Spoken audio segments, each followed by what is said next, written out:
Let's open the floor for some questions. If you can give your name and the organization you represent. I'm Nikki Gavron.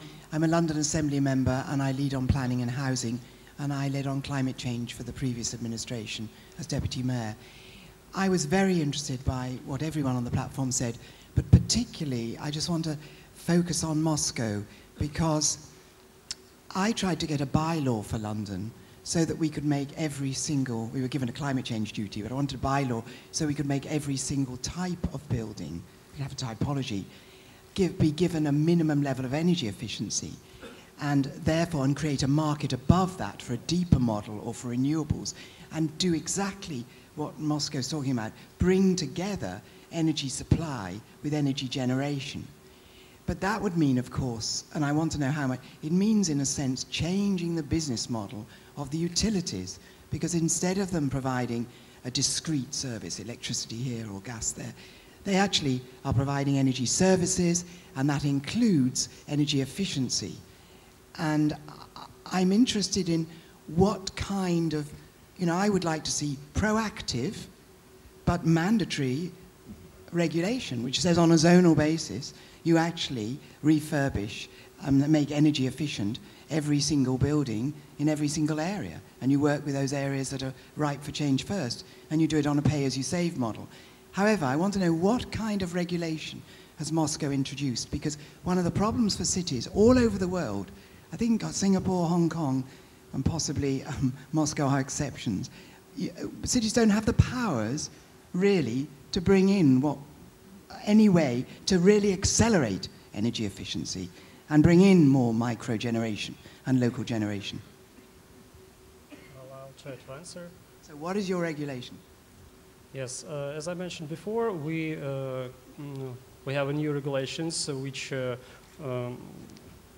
outlines the specific heat consumption, energy consumption, and the main answer to your question, I guess, is that all of the works are carried out with financing from municipal budget. So we don't have to be tenants or living people in the house to be an active participant in this event. In this way, city gains two main goals. First of all, we have people who's living in a better conditions, and the second one, maybe I will surprise you, but in Moscow we still have budget dotation for thermal energy supply for dwelling people, for people who lives in the city. The city itself pays some amount of money, about 20%, to energy suppliers, and when we reduce energy consumption of the town at all by bringing efficiency to every house, we save the budget. That is the way. Different experience in Berlin? Just a comment to this, I think, very important question. And the question is it possible to bring in new legislation? Are cities empowered to do that? From our point of view, we are not. But there is another way to do, to get into such a system change, let's say, regarding utilities or energy service companies and other things. So what we are doing and what I can recommend is look more on the public procurement rules. In Berlin, for example, 6,000 public-owned buildings, 250,000 state-owned residential flats. Do a right public procurement. Look for example, ESCO services, and you have a tremendous demand in the market.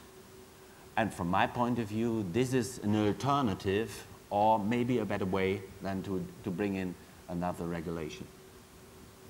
But anyway, I would support the work done by Livingstone in London, and it's stunning. I mean, Ken the Red has done a great job in London, and also the 2012 Olympics will be something, a venue very important. If you think about that compared to other venues like other Olympics or expos, etc., that is a real way of legacy plan of renewing the Lee Valley and transforming it into something new. I think the city should go like that. Question on the floor. Hello, my name's Chris Twin. I'm with Arup, based in Shanghai. I've worked in many locations around the world. My question relates to the cost of energy. The cost base in a lot of East Asia is relatively low. In particular, Michael, I'm interested in how much of the excellent work you're doing is dependent on the fact that Europe has declared that energy should be expensive and should become more expensive each year, and send messages to the market, the businesses, that it will become an increased liability for them.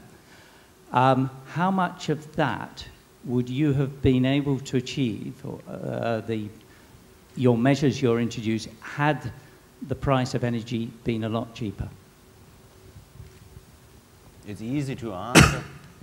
It's easy to answer because, of course, the level of energy prices in Germany are very high, especially for the private household sector side. And this helps to bring in all these insulations and bring in as well renewables. But have a look on the market. For example, on the supply side for renewables, we have a tremendous decrease of production costs. So, of course, you have to have the stimulants by the market, by the prices. And from my personal point of view, the German electricity prices do not really have all the external costs in, but some of them. So normally the price should be higher, because if you have alone on nuclear power and all the waste management behind that, nobody is calculating at the moment.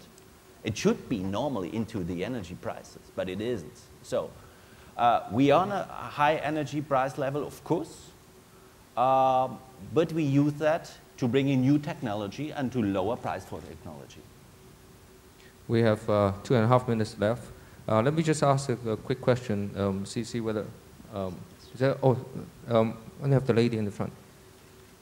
Thank you. I'm Sujata Gavada from Urban Design and Planning Consultants. I wanted to follow up with Paul Katz's earlier question and ask the panelists, in terms of when I look at the pictures and the density and everything, is there the cities looking at densification of the built stock? I mean, and looking at it more holistically in terms of adding infill development to change, mix of uses, as well as adaptive reuse of buildings, so that it's important to take the existing building stock and make it more energy efficient. But I also believe, and I agree with Paul's earlier question, is that you need to look at the city on an urban scale.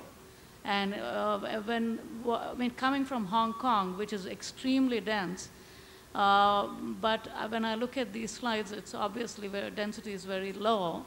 Is there current thinking to actually densify or do more infill development? And I think you cannot separate and look at existing buildings, new buildings. They happen maybe at the same place. So how do you address those in each of your areas? Well, in my opinion, densification is compulsory for cities. You must be dense first. But what you can do, even in the existing buildings on a urban scale, is even to reduce the quantity of sealed surface you do, for example, is also a matter. If you go on in Hong Kong, everything is sealed. So you have a hydraulics problem, you have a heat problems, etc. And so that's another approach that I would really suggest. So be dense and insert the green inside the city. So try to be more, let's say, green, and also try to integrate some greenery in the building also to have more shadows, to avoid this kind of what they call the heat island. So the heat island. Another question, ladies and... Josie Close, School of Energy and Environment, City U.